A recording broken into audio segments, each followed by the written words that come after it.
At the heart of North Yorkshire, Graham Mack, BBC Radio York.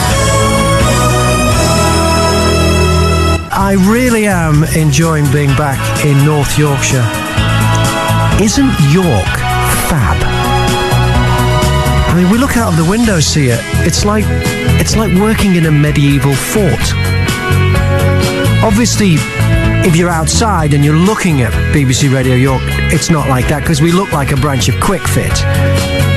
But when you look out from in, it looks great. And York fabulous unless you're driving.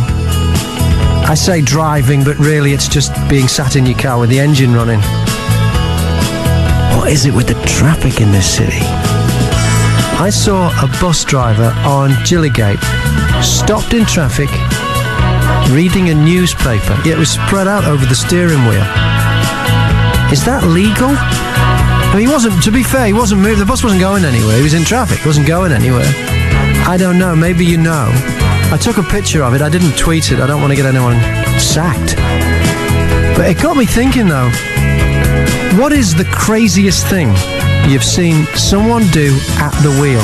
Now, maybe in traffic, or maybe on the open road. What's your story? What have you seen? Give me a call. 01904 641 641. Or you can text on 81333. Start your message with York. At the heart of North Yorkshire, Graham Mack, BBC Radio York. It was my first day here at BBC Radio York yesterday. I made the mistake. As soon as I got to York, I texted my wife to say, I've made it to York. I love you. It was later in the day that I realised I'd sent that text not to my wife, but to the boss of BBC Radio York. And I ended up sitting next to her in the office and looking at my phone and realising what I did. So I had to sheepishly lean over and say, look, I think I've sent you a text by mistake. So I'd like to know when you've done this, when you sent a message to the wrong person. And thanks for all your responses. You've been calling them through, you've been texting them, and you've been putting them on Twitter. Red to Blue on Twitter. Hi, how are you? I sent this to my landscaper. I meant to send it to my husband, and I sent, can't wait to see you tonight, my love. The landscaper replied, that'll be an extra 40 quid. What have you seen people doing when they're supposed to be at the wheel driving? Eddie is a taxi driver. He says, what I see all the time is women steering with their knee, with the makeup mirror in one hand and a brush in the other, putting on eyeshadow and blush and going up to 70 miles an hour. I beat my horn at them. Do you really? All right, now it's starting to sound a bit sexist, this, but remember, I did have a story of a Sue calling with a story of a bus driver who was clipping his nails when driving. So it's both sexes are guilty of the grooming. You know, I don't know, has anyone seen anybody shaving while they're driving? What have you seen somebody doing when they're supposed to be driving? 01904 641 641, or you can text 81333 and start your message with York. I mean, if you're shaving when you're driving, come on, you know, you could cut yourself, couldn't you? Think how ridiculous you'd look with all those little bits of toilet paper stuck to your legs.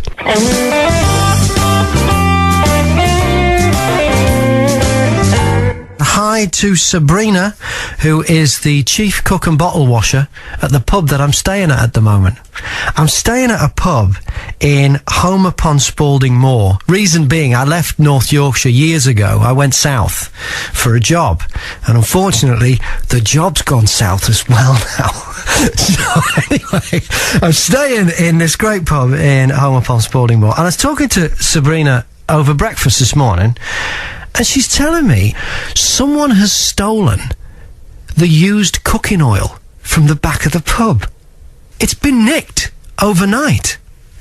And I'm thinking, who would steal used cooking oil? Is someone running, I don't know, some kind of fast food van frying stuff using used cooking oil? Or is this, I've heard of this, you can run diesel cars on cooking oil? Is it being stolen and used for fuel? Because she says it's not the first time it's happened. So there's something gone on there. If you can help me out and tell me why this is such a prized thing, give me a call. Why would you nick used cooking oil? At the heart of North Yorkshire, The News Hour with Graham Mack. BBC Radio York.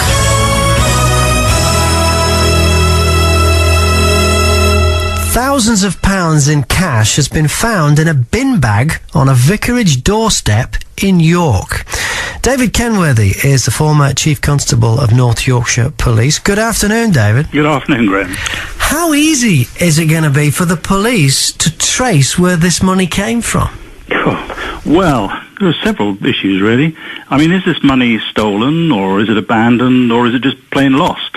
Or donation. If it's stolen, well, with luck, the notes might have been marked, or somebody will know the serial number of the notes. Of course, that's pretty unlikely if they're all used notes.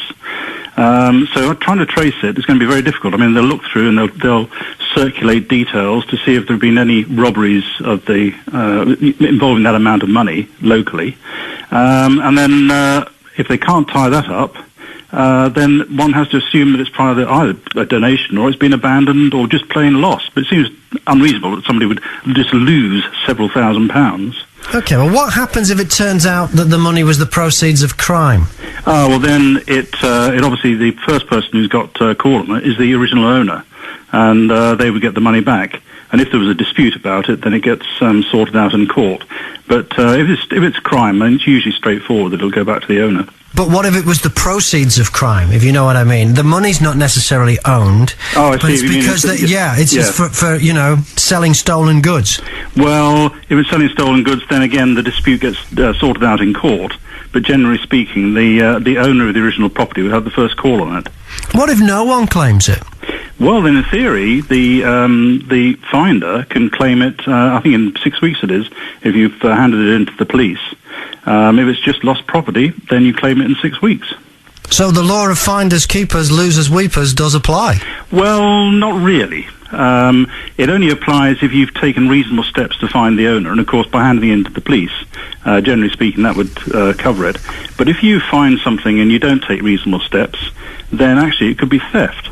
So I suppose that the answer is you just got to think to yourself, what am I doing the right thing here? Would the reasonable person think that I'm doing the right thing if they were questioned? Yeah. And by handing it to the police, you obviously have. Yeah. Usually, the way to tell whether you're doing the right thing or not is if you have to ask. Yeah, then you're not. Yeah, absolutely. Absolutely. So, how common is this kind of thing then? Well, I don't think it's very common at all. I can't think of any incident like this. I mean, usually, unfortunately, it's abandoned babies or things like that, but abandoned money is just very rare. And so certainly several £1,000s, if that's what it is. It could be somebody just wants to make a donation to the church, or goodness knows, I mean, it could be any number of reasons for it. But of course, I suspect that there's going to be a little bit of question between the finder, who sounds as if they've got nothing to do with the church, and the church on the door, whose doorstep it was found on. So there's probably going to be a bit of a debate there as to who's going to claim the money after, if it's not claimed by somebody else. David Kenworthy, former Chief Constable of North Yorkshire Police. Thank you very much for that. Jim in Hunmanby. Oh, hello, Graham. How are you? Oh, I'm fine. Why is there a trade in used cooking oil? Well, funnily enough, a friend of mine picked me up a few weeks ago to go somewhere, and he was telling me about various things on the journey, and on the way home he mentioned that he was running this car on cooking oil, and of course I bust out laughing. I said, "God, it's stupid, you know." But when he dropped me off, he said, "Just go around the back end near the exhaust and you'll smell it." And sure as eggs I could. You could smell cooking oil? Yeah, and I don't know whether it was an absolute mixture or whether he was running it as pure used cooking oil, but he was certainly running the car on it. Because I don't think you're allowed, because you're avoiding excise duty there on the fuel. Don't tell me who it was. No. Right, so you think that this cooking oil was pinched from this pub, you think so it could run a vehicle on it, maybe? Well, if it's possible to run a vehicle on it, I think it's a strong possibility. I couldn't run mine on it. I'd be like, do you fancy some chips? I always fancy some chips. I just fancy some chips right now. It's day 2 of the 5th and final Ashes test at the Oval. Our reporter, Chris Jones, is there. Good afternoon, Chris. Hi there, Graham. It's rained most of the day today. What do you do as a sports reporter when it's raining? How do you pass the time? Well, the press box is full of people sort of looking out of the craning their necks, just trying to find a patch of blue sky and trying to find any kind of positive. So we'd say, oh, look over there, there's a tiny bit of white cloud, not grey cloud, and little things like that. But certainly, a bit of a waiting game this morning as we waited for the rain to clear. Finally happened at around about 2 o'clock. We got started at 2:30, so we have lost about, I think it's 27 overs in the day. We could play though till 7:30 tonight, so hopefully the fans who have come along today won't be too shortchanged. So that's what happens. Sports correspondents become meteorologists. Became a very amateur meteorologist. Chris Jones at the Oval, thank you. Terry says he saw a bloke who actually had a paperback book taped to his steering wheel. Seriously?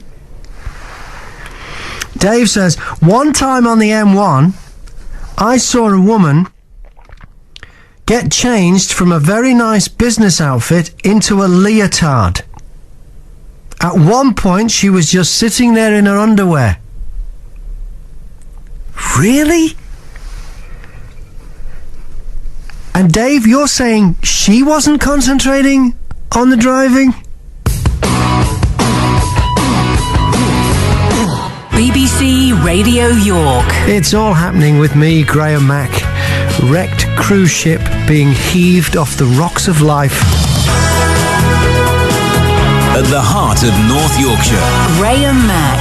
BBC Radio York. The UKIP MEP, Godfrey Bloom, has tried to brush off describing a room full of women at the UKIP conference as a place full of sluts. The Yorkshire and Humber MEP was addressing a fringe event called Women in Politics. Mr. Bloom used the word during an exchange about women who don't clean behind the fridge. Speaking to reporters afterwards, he said it was a joke, and all the women laughed. I think all the girls said, no, none of us clean behind the fridge. And I made a joke and said, oh, well, you're all sluts. And everybody laughed, including all the women. I don't know what we're trying to go with it. Do you think that's acceptable? I think people don't understand the difference between the words slut and slag. Maybe it's something to do with a lack of grammar skills and our education. Oh, right, could be. But you think that's acceptable to say the room is full of sluts? Do you know what the word slut actually means? Well, I think that most people would find it, most women would find it derogatory. I think you're well, what does it mean to you, Mr. Godfrey? Was there a single woman in there that didn't laugh at the joke, you sad little man? Godfrey Bloom also raised eyebrows when he hit a Channel 4 journalist over the head with a copy of UKIP's conference guide and then called him a racist. I spoke to Steve Crowther, the party chairman of UKIP, about these incidents and also Nigel Farage's speech to his party's annual conference. Nigel really made a thundering speech today, and as he said, what he's really done is to look forward to the next 20 years. We're 20 years old, and this is our 20th conference, or 20th anniversary conference, and so we're doing a certain amount of nostalgia, but we're really looking forward to another 20 years. And Nigel, I think, has made it quite clear. He reviewed where we've got to, and where we've got to is that we have already changed the complexion of British politics. There are now 4 kids on the block. UKIP is right in there with the Conservatives, Labour and the Liberal Democrats, and we intend to become the third force in British politics very rapidly, and we intend to push for the referendum that the people of this country want on the future of our relationship with the European Union. Did Nigel say anything about racism or sexism? He did refer to the fact that we have been accused in the past of being a racist party. Well, the reason why I say this is because I was supposed to talk to Godfrey Bloom. Unfortunately, he says he's not well, so it was 20 minutes before we were due to interview him. I'm not aware of Godfrey's state of health, I'm afraid. Godfrey he said a few things recently. He's described women as sluts. Actually, what I think you're referring to is that in a UKIP fringe meeting earlier on today, in a response to some of the UKIP women on the panel saying that they weren't necessarily interested in cleaning behind the fridge, which is a bit of an old gag. But he did use the phrase sluts, didn't he? He did, yes, but he was quite clearly attempting to be funny. One of UKIP's most prominent women members has called on the party's MEP, Godfrey Bloom, to consider his position. Really? After he admitted referring to women as sluts. Who's that? Diane James. Has she indeed? Okay, well, fair enough. I would fully respect Diane's view on that. Is Godfrey Bloom a bit of a loose cannon in UKIP? Godfrey's certainly an individual and an individualist, and he does he speaks colourfully, and he gives his opinion forcefully, and sometimes it does get him into trouble. He hit a journalist today. Well, as I understand it, he had an altercation with a journalist about a particular subject concerning our conference programme. I haven't seen the incident itself, so I'm not in a position to comment any further on that. And he's also used the phrase bongo bongo land.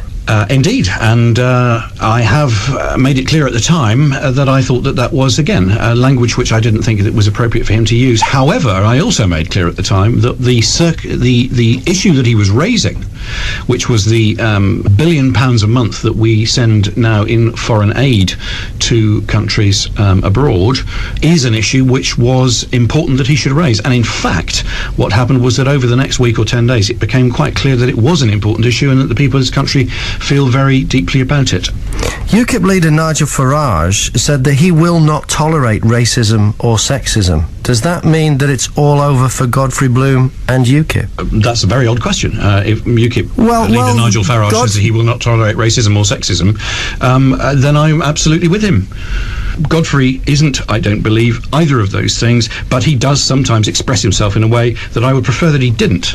Last time he did it and Nigel Farage dealt with it was the bongo bongo incident. What did Nigel say? Because Godfrey doesn't seem to have got the message. Well, actually, it was me. I actually said to Godfrey at the time as chairman of the party, look, I really don't think that was the right way to express yourself.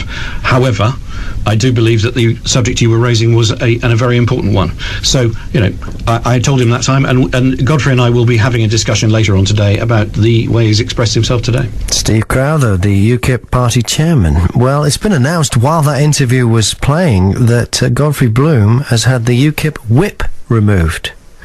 I'm sure this story will run and run, and whatever happens, you'll hear all about it right here on BBC Radio York. I think health and safety has gone way too far now, to the point where it's harming us. I'm walking around York this afternoon. I'm on Gilligate, and there's I think it's a toy shop there, and they must be having some work done on the front of the shop, and there's all scaffolding in front of it. But every scaffold pole has been wrapped in foam, like a spongy stuff, so that if you bump into it, it doesn't hurt. That is so wrong. When you walk into a scaffold pole, it's supposed to hurt. It's supposed to hurt so you know that you shouldn't walk into scaffold poles. Detailed plans for the reburial of the last Yorkist king, Richard III, have been revealed by Leicester Cathedral. A legal challenge to his reinterment continues to be brought by the Plantagenet Alliance, who want the king's bones brought to York, where they belong. But nevertheless, plans to not only inter the king in Leicester, but redesign his surroundings are being finalised. Joining me is the project manager for Leicester Cathedral, Peter Hobson. Good evening, Peter. Good evening, Graham. Jumping the gun here, aren't you? Absolutely not. It'd be a dereliction of duty not to have some plans ready so that when the dust settles, if it settles the way that we think it will, but who knows, but if it does, somebody's got to be ready to act. The licence says 31st of August next year, and that's not that far away for the sort of stuff we're talking about. Do you think York Minster should be making similar plans? No, nobody's asked York Minster to make similar plans. Our position is actually very simple. I understand the patriotism of Yorkshire people. You'll understand that people in Leicester feel the same way about their area, but that's not really the point at issue. The point at issue is a legally issued licence was given to the University of Leicester, who did the dig. They asked Leicester Cathedral to prepare, and we can't not do that. unless and until anything changes, we can't not plan for it, because otherwise time would run out and nothing would happen. And I can't think that's what anyone would want for our last Plantagenet king. But it was just lucky for Leicester that he died in battle. If he'd have survived that battle, Leicester wouldn't even have any claim at all. It would all be York, wouldn't it? Absolutely, Graham. Well, there's lots of ifs and buts. If he'd survived that battle, I imagine that Westminster would be the place we'd be talking about. But history is what history is. He died in battle, and people who die in battle are usually laid to rest where they die. He's rested in Leicester for over 500 years, hasn't he? Yeah, but you didn't even know he was there. No, I think we did. You were fairly confident he was under that car park. No. The Richard III Society were very confident. We knew he'd been buried in Leicester. Everyone knew he'd been buried in Leicester. There was this story put around by the 17th century historian John Speed, who said he was dug up and his bones were thrown in the River Soar, which, by the way, is in Leicester. So he was here one way or t'other, but the people who were confident he was still where he'd been buried turned out to be right. Brilliant story, isn't it? What do you think he would have wanted? Because his descendants don't seem to favour the Leicester option. Well, it seems that Leicester, Leicester. I mean, York's got everything, and Leicester's not got as much. Let's face it. And Leicester has just been a bit more opportunist, haven't they? I can see where you're coming from, Graham. Interesting point about the descendants. Of course, the Plantagenet Alliance, a group of people who say they're related, and fair enough, they may be. Statistically, I think BBC more or less programme calculated between 1 and 17 million people are related to Richard. So if we're consulting them, it's a lot of consultation. The one person we know is related to Richard, because the DNA test proved it, Michael Ibsen, is firmly saying he believes he should be buried in Leicester. So if we go the route, what would he have wanted? What do his family, what do his relatives think? I think it cuts both ways, to be honest. It is a bit premature since the judicial review. No, it's still underway. The review is not setting up some other decision-making process. It's reviewing the people who had to make the decision. Ministry of Justice, University of Leicester. They've asked us to do this. We can't not do it. If they'd asked York Minster to do it, York Minster would be doing the same. But they didn't. Well, I don't think they've got £96,000 to throw, which is what you're spending on the tomb, and you might not even get him. Well, the decision will be made, and then we'll find the money, and then we'll do it. But I imagine that the people that think a lot of Richard III would not want him buried in a hole in the corner in some sort of under a small slab, out of the way. We're going to do it properly, and I imagine that the public of Leicester and indeed the public of England and maybe the world will want to help us once it's agreed where it's happening. Okay, explain what this. Just describe the tomb to us. What do we get for £96,000? Right. Richard's remains themselves will be in a coffin in a vault below the ground. Anyone that's been to Leicester Cathedral will know there's already a memorial stone to Richard saying his remains are laid to rest in this parish, which they have done for 500 plus years.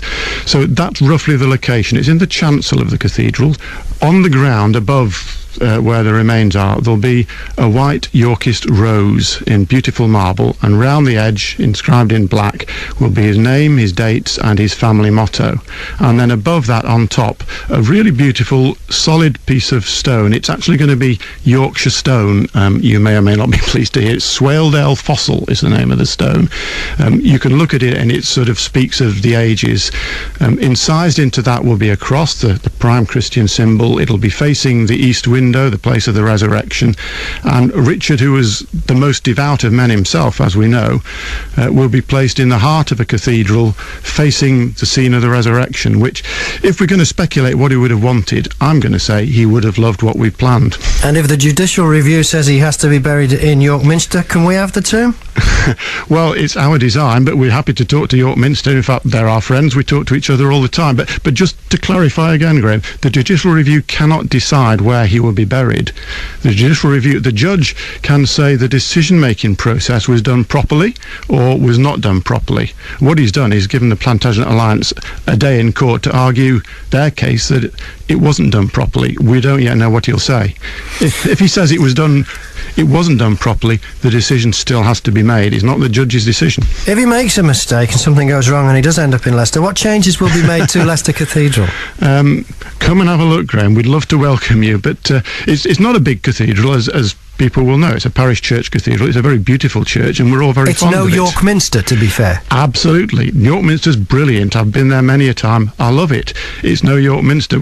We're not in a competition about how good our church is, Graham. Well, we're not. I don't think York Minster are. We're about what's been given to us to do for the nation, and at the moment, unless and until it changes, it's been given to us to do. And you wouldn't want us, I'm sure the people of Yorkshire, I'm sure even the Plantagenet Alliance would not want us to mess this up. Project Manager for Leicester Cathedral, Peter Hobson. Good to talk to you. Thanks for your time, Absolutely, Peter. anytime. At the heart of North Yorkshire. BBC Radio York. Now, I was on earlier about something I saw in York today. It's some scaffolding outside a shop. So the scaffolding goes over the pavement, and we've often seen that. But this stuff has got yellow foam around the scaffold tubes. So the scaffold tubes are like the diameter of about 6 inches now, instead of the usual 1.5 inches or whatever a scaffold tube is. I'm sorry, that's wrong. See, now when you walk into the scaffold tube, it won't hurt. When you walk into a scaffold tube, it's supposed to hurt. That's how you learn not to walk into scaffold tubes and to look where you're going. This is dangerous. This is more dangerous than not having the foam on there. And I've thought of another one that's even more sinister. Child-proof caps on medicine bottles or bottles of tablets. You think about it. To get the child-proof cap off, say, a bottle of aspirin, not only have you got to be kind of physically strong because you've got to push that thing down, but you've also got to be intelligent enough to work out that you've got to match up those two arrows and then push it down and turn it at the same time. Now, what they're saying is that children won't be able to do this, but just imagine. If there was a child who was physically strong enough to do that, and who had the intelligence to know that you're supposed to match up the two little arrows and then push it down at the same time, you're talking about some kind of superhuman kid. And what are we going to do? We're going to poison them with aspirin. Is that a good idea?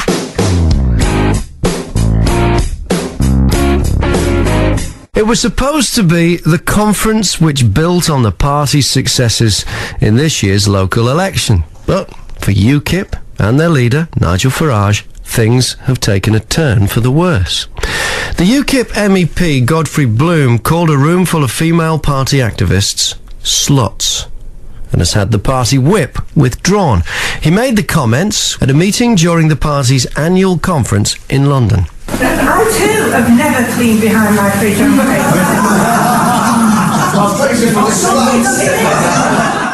UKIP's leader, Nigel Farage, said the remarks were beyond the pale and had destroyed the whole event. My own view is that Godfrey's repeated behaviour today has been selfish to the degree that, frankly, is beginning to overshadow all the good things we're saying here today. And my opinion is Godfrey has gone beyond the pale. He's a friend of mine, and I'm sorry to say it, but he's gone beyond the pale, and I think we have no option but to remove the whip from him.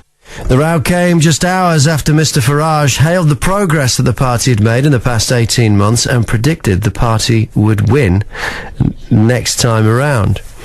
The papers are full of this. One of them is claiming that UKIP is in disarray. They've all got something to say. It's made the front page of a couple of today's papers. And in just a few minutes' time, we'll speak live to Paul Nuttall. He is the Deputy Leader of UKIP. Yesterday, on the Drive Time programme on BBC Radio York, I spoke to the President. I've just been told we've got Paul Nuttall, the Deputy Leader of UKIP, is on the line there now. Good morning, Paul. Good morning.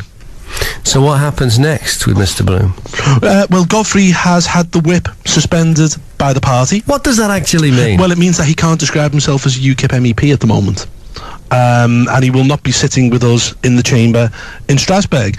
And what will happen now is that a disciplinary committee of the party, which falls under the auspices of the National Executive, which is the highest management board of UKIP, will decide whether Godfrey's suspension from the whip as a UKIP MEP is permanent or temporary. Why don't you just kick him out?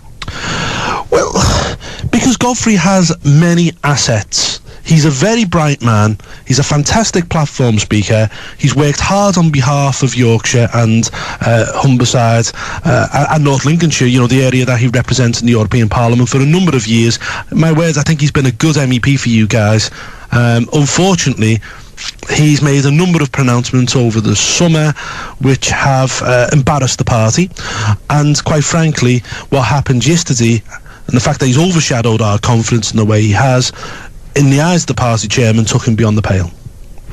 David Cameron described UKIP as fruitcakes. Yeah. Well, that's just not true, is it? Just because one person says one thing, you can't describe 35,000 people as fruitcakes. Just because we want to get out the EU, just because we want controls on immigration, just because we don't want to see defence cuts, doesn't make you a fruitcake, because if David Cameron is describing us as fruitcakes, he's probably describing about 90% of the population. But it's your reputation on racism and sexism that's called into question, and Godfrey Bloom hasn't really helped that, has he? Because the comments he made are, they're sexist, aren't they? Well, they're not clever. They're not clever.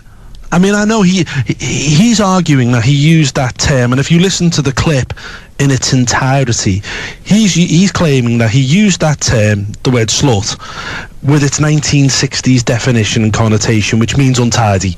And if you listen to the whole tape, you can see that that's what he's trying to do. But what he's got to realise is using that kind of language in the 21st century is completely unacceptable. The word has a different meaning in this century, and quite frankly, it's not the actions of a grown-up politician, and that's why the party's had to take the decision it's had to take. But it is sexist because you couldn't describe a man that way, could you? If a man said he didn't clean behind the fridge, you couldn't call a man a slut, could you? I'm not on this programme to defend what Godfrey said. Quite frankly, I think it's inappropriate. The party thinks it's inappropriate, and that's why the party's had to take the decision it's had to take, and we're doing it with a heavy heart. We're all friends, and quite frankly, overall, I think Godfrey's done an excellent job, but it will be down to the disciplinary committee to decide whether his removal from the party whip is permanent or temporary. Will he be sacked? Well, again, that's not my decision. I'm the deputy leader. I deal with the politics. I don't deal. So whose decision is it? Well, it's the decision of the party chairman under the party constitution, and then it will fall under the National Executive Committee, which is the highest managing board of the party. They manage the party. They deal with the internals within the party, and they will put together a disciplinary committee which will hear the case of Godfrey Bloom. It's got nothing to do with myself or Nigel Farage. We're the leader and the deputy leader. We deal with the politics. The managerial side is completely separate. If it was up to you, would you sack him? I'm not going to tell you, because quite frankly, I'm not going to prejudice the decision that the disciplinary committee has to make. Because if you wouldn't, you'd stand by him as a deputy leader, wouldn't you? No, I wouldn't. I'm not going to prejudice the decision that these people have to make, because I know what I will say could well guide people in a direction one way or the other, and I'm not going to do that live on a radio show. But for the party to move forward, he has to go, doesn't he? He's a liability, he's a loose cannon, and he's not helping. He's playing straight into the areas that are the biggest weaknesses with UKIP. He's playing right into that. He's got to go, hasn't he, for the party to survive? I know where you're trying to take me on this, I really do. I'm an experienced politician, so I know exactly where this one's going. All I'm going to say is that people will have to make up their mind as to whether Godfrey's a benefit or like a noose round the neck of the party, and they have got to take that decision. Well, you know what he is, don't you? Well, I know what he is. He's a very talented individual who's been a blooming good MEP for Yorkshire, and you should be thankful that you've got him, because the work he's done out there in the European Parliament has been quite frankly excellent, and he puts to shame the rest of the MEPs that you have in your region, from Labour, the Lib Dems, the Conservatives, and some other far-right guy from the BNP or something like that. Paul Nuttall, Deputy Leader of UKIP, good to talk to you this morning. Thanks for your time, thanks for coming on. Cheers. I've enjoyed talking to you, and I've enjoyed you dancing around the questions, and I understand why. Thank you very much. On eggshells. Thank you. BBC Radio York. I love being back in North Yorkshire. I had a walk round York today, and it's amazing what a cultural melting pot York is. I mean, not just the clash of histories. I mean, here we have a modern city, but with so much history. But just the different people from all over the world that seem to congregate in York. For instance, there was a tour guide giving a talk all about the Minster and its history and everything to a group of tourists. She was Australian. Perfectly valid. There's no reason why she can't be an expert on York Minster. I mean, no one's as old as the Minster, so... But my favourite thing was, I walked past a park bench, and there were two local old boys on there, trying to explain to an American tourist how you drive a manual car. I hope he hadn't rented a manual car, because he wasn't getting it. Not everyone's happy about a newly painted cycle lane on Tanner Row in York. The lane runs in the opposite direction to the direction of traffic on the one-way street, so cyclists ride towards oncoming vehicles. So I went down there to see for myself and have a look at it. I spoke to a couple of cyclists, starting with James. It's better for the cycle lane. But you see, the cycle lane goes this way. Yeah. The traffic, it's a one-way street, comes the other way. I've not got a problem with that. There's enough space. You think there's enough space? You don't get worried? Because I've seen cars, like 4x4s and stuff, whip round that corner there. If you're on that lane, they mightn't have a chance to see you before they can take evasive action. I've not got a problem with it. James, look at this. Come and look at this. Come out here. See that truck there? Yeah. He has just parked straddling the cycle lane, and he just came round that corner. He's on I know he's on double yellow lines, he shouldn't be there, but that doesn't excuse the fact that he is there. He's there now. You've locked your bike up in the bike rack here. If you'd actually gone down here, there's a chance you could have had to deal with that truck. I see your point. All right, here's another cyclist. What's your name? Tom Pitchers. Tom, I see you've just come this way along Tanner Row, which is the one-way street for the traffic. What do you think of the cycle lane there that goes the other way against the traffic? Yeah, I did it this morning myself. You went that way? I went from up there and down Tanner Road that way, yeah.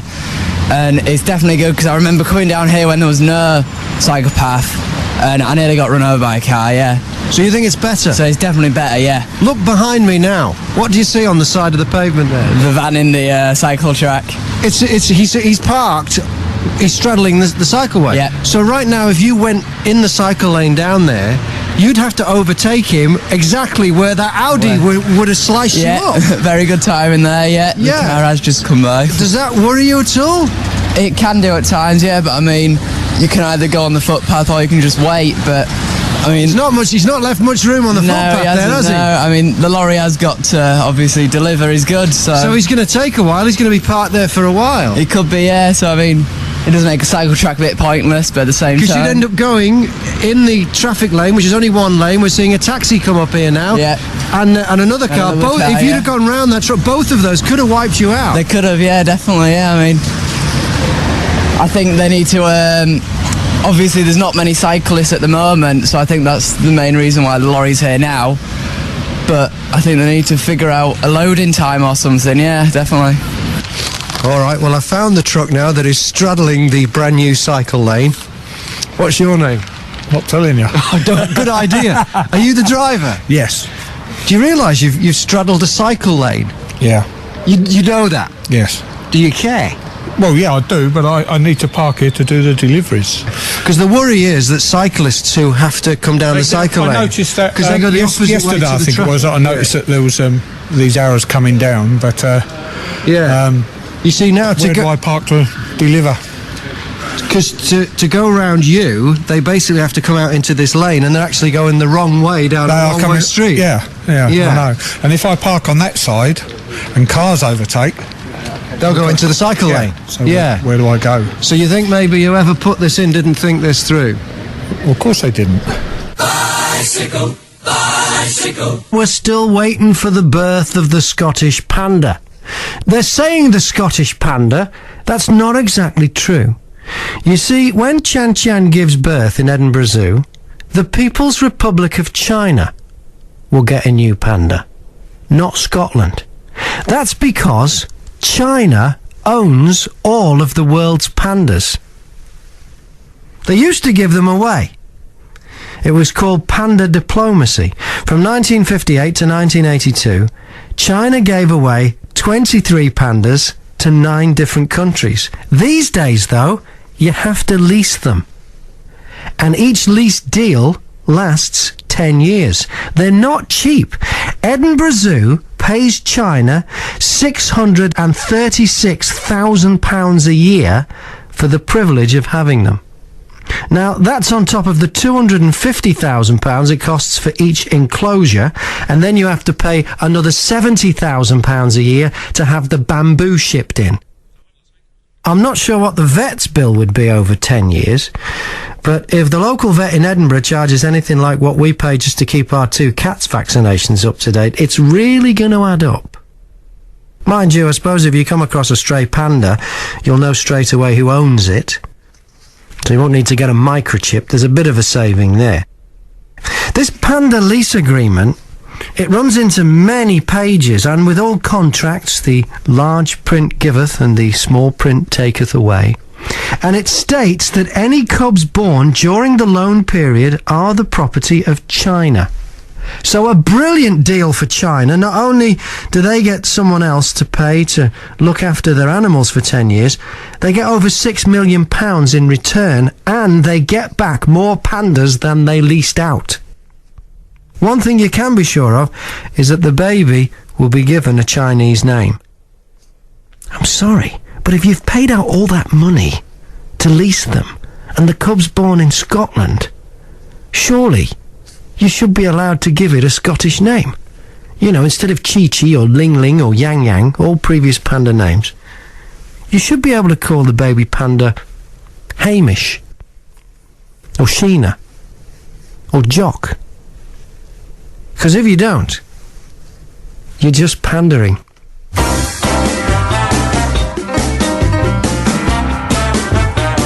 I've had a great time in York this week. I used to live up this way and move south for work, but I've come back for a week, and it's just been lovely catching up with so many people. And a real fluke, I caught up with one of my old mates from Australia. Yeah, well, I started out in radio in Australia. I went to radio school there. And one of our lecturers, a bloke called Phil McNabb, he emailed me the other day and he said, we're travelling round Britain. Don't suppose you're going to be in York tomorrow, are you? Like, bizarrely, yes, I am going to be in York. So we went out for a lovely dinner the other night, and he told me a great story. His name's McNabb. He's Australian, but obviously his ancestors are Scottish, and he'd just come back from checking out the old ancestral home in Scotland. And he was telling me he was in this big hall, and there were all these portraits of all the McNabbs, of all his ancestors going way, way back. And he looked at them all, and he noticed one of them was cross-eyed. And he couldn't work that out because, well, it was a painting. It wasn't a photograph. In fact, when it was done, they didn't even have photography. And he's thinking, well, surely the artist could have fixed that. All right, you might be cross-eyed in real life, but, you know, the artist, you pay them. Surely they give you what you want.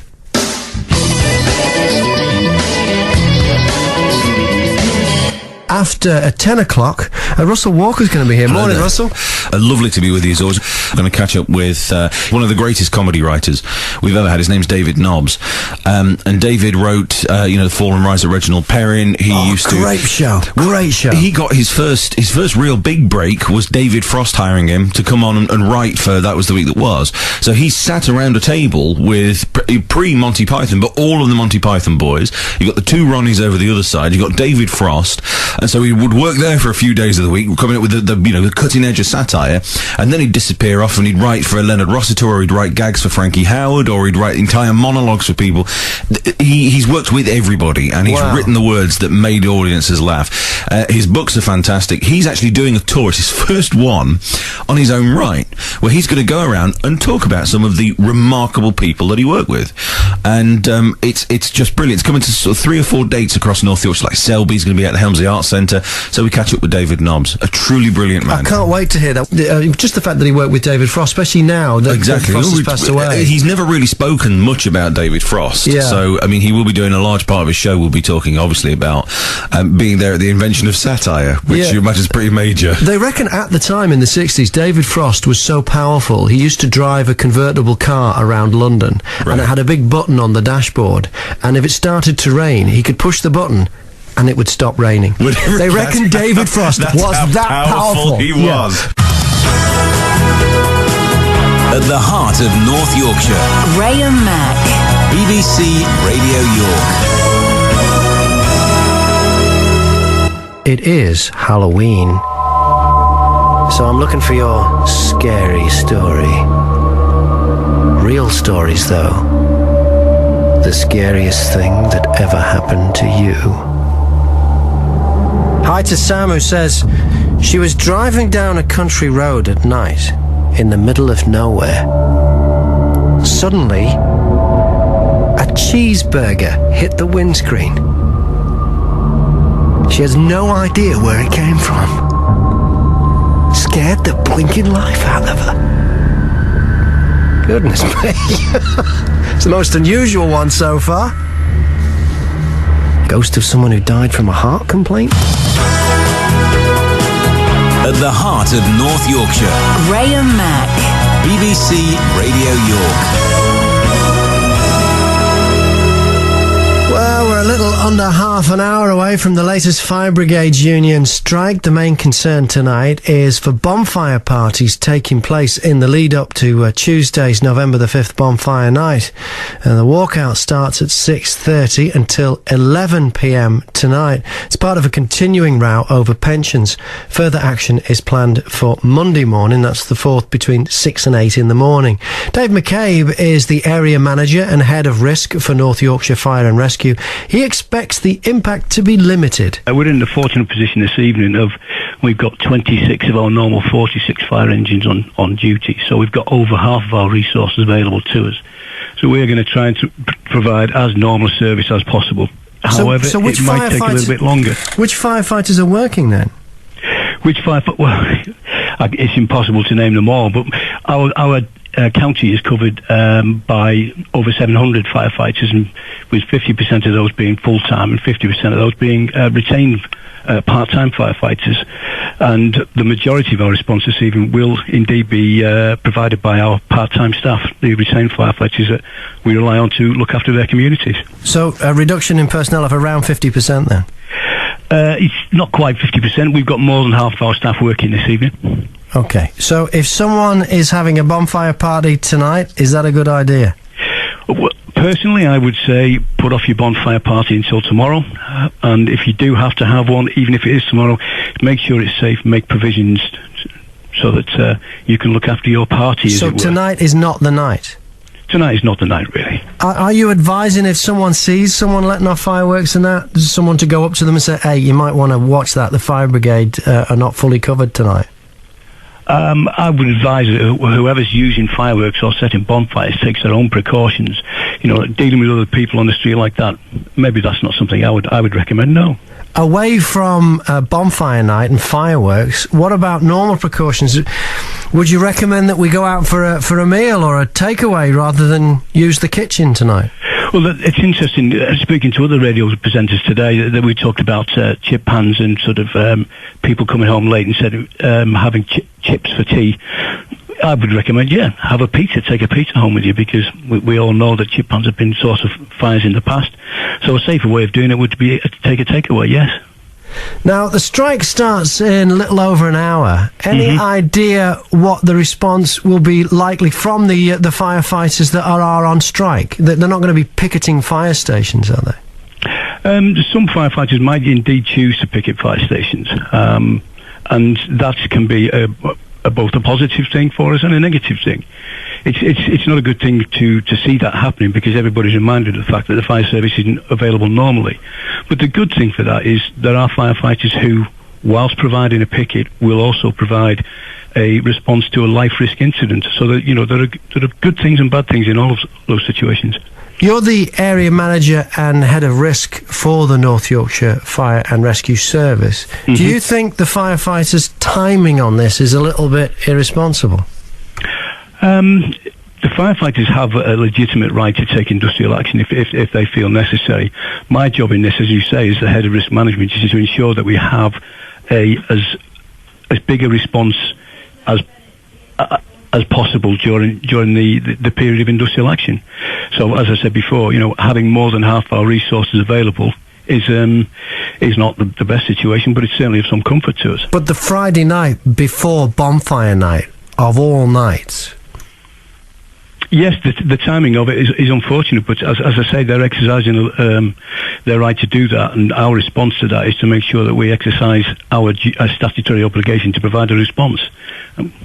Is there anything people should do differently if there is an emergency situation, or is it the regular system, 999? It's the regular system. If you need the fire service, you ring 999, and we will provide a response as soon as we can. Thank you very much for that. What are you doing tonight? You going out for tea? I'm in the control room, Graham, just making sure that the citizens of North Yorkshire are safe. Dave McCabe, Area Manager and Head of Risk for North Yorkshire Fire and Rescue. It's Halloween and you might be hiding tonight because you don't want a knock on the door. Of course, the scariest person you could find knocking on your door is someone who tells you, you know what, I'm not just a Jehovah's Witness, I sell double glazing as well. I'm Graham Mack on All Saints Day. Former 80s pop star with the Communards, the Reverend Richard Coles, has written a second instalment of his Lives of Saints book. When I spoke to him about the book, I mentioned how most of the saints, their lives had an unhappy ending. They all have a happy ending in that saints are guaranteed their place in heaven, indeed so securely that they assure us of it even while they're on earth. That's the good news. The bad news is that sometimes they go through rather difficult moments before. That's understating it, isn't it? Well, yes, but I don't want to lose sight of the fact that it is ultimately a happy ending, even if it is it's always darkest before the dawn, as they say. Okay, so what qualifies someone to be a saint? Well, I think it's someone who people look at and all of a sudden see that they live as if they're citizens of heaven, even though they're still on earth. Sometimes, they're persuaded of that by their courage under pressure, their stoicism, their patience, sometimes just through sheer goodness, and sometimes just through sheer weirdness. What's your favourite, then? Weird one? Well, there's lots and lots of them. I'm very fond of St Benedict Labre at the moment, who was a chap who lived he ended up in Rome in the 18th century, late 18th century, where he lived as a beggar and went from church to church, where he'd fall into ecstasies. But when he did, he used to levitate up to the ceiling, and the vergers really liked it because it meant they could sweep under him rather than round him. So he was very popular with the church cleaners. How do we know this is all true? Well, we don't. We have the stories, and the stories, all the stories are concerned with telling a truth, and the truth is that they believe that this person was particularly holy. They use the tools at their disposal to do that, and then over the years the stories perhaps get added to, enriched, coloured in, and we end up with sometimes some very implausible and unlikely stories. I suppose they would have made sense to people a long time ago, but to us they seem to make no sense at all. But that's kind of interesting too. There's a sort of poetry about them sometimes, which I find rather moving. And so you can be a saint in your own lifetime? Well, yes. There's a sort of rule now. If you're going to be, if you want to be technical about it, the Roman Catholic Church, if it's making saints, you have to sort of be dead, and normally dead for a fair while before they'll even consider the process, although they're rushing a couple through at the moment. But actually, quite a lot of saints were acknowledged by people who lived near them and around them in their lifetimes to be of spectacular holiness. But it's really after they die that they become legends, if you see what I mean. Is there a patron saint of radio presenters? There is actually. It's St Gabriel. Mm. Remember who came with the news to the Virgin Mary that she was about to give birth to a child, even though she'd not gone through the normal procedure. So I'm sure you're just as startling in your broadcasting, and that's if there was something as big a deal as that, you'd know about it on BBC Radio York. You certainly would. We wouldn't miss a big story like that now, would we? I wouldn't think you'd dream of it. No. Are we all called to be saints? Yes, we are. I think God wants us all to be saints, and it's really a matter for us as to how far we're prepared to collaborate with God in that process. Some are more ready than others. This is your second book on the topic, Reverend. How many saints are there? Even the most indefatigable of readers might be dismayed to learn that there are thousands and thousands and thousands of them. I mean, more than have ever been counted, actually. So I've only really dipped my bucket into the shallows of the tradition, but I have pulled out one or two exotic creatures, I think. Yeah, like who? Well, I mean, there's all sorts. St Notburger I'm fond of at the moment, who's the patron saint of knife throwers, because she threw a sickle in the air to persuade a farmer that she should be allowed to go to Mass, and it hovered miraculously. That's good. There's Francis of Paola. I like him very much. He had a pet fish that he was very fond of, but unfortunately a priest pinched it and fried it for his lunch. The fish was called Antonella, by the way. Okay. But Paola reconstituted Antonella from fragments and put her back in the pond, and she swam around joyously singing a hymn. Any truth in the rumour that St Michael is the patron saint of chain stores and St Valentine is the patron saint of florists? There's absolutely no truth in either of those two. But, I mean, you could anyone can choose anyone to be their patron saint. Can they really? Yes, I mean, I quite happily... I mean, I don't think that Notburger has ever formally been declared a patron saint of knife throwers, but the business with the sickle persuades me that it fits. Yes, yeah. OK, so how will you be celebrating All Saints' Day? Well, actually, rather soberly and in a proper fashion. We have a special service to mark it in church, in which we will be reflecting on and praying with the saints from the riches of our tradition. Reverend Richard Coles, thank you so much. Thanks very much. There you go. That was more fun than performing with the Communards, wasn't it? Way more fun. Not paid as well, but hey ho. At the heart of North Yorkshire, Graham Mack. BBC Radio York.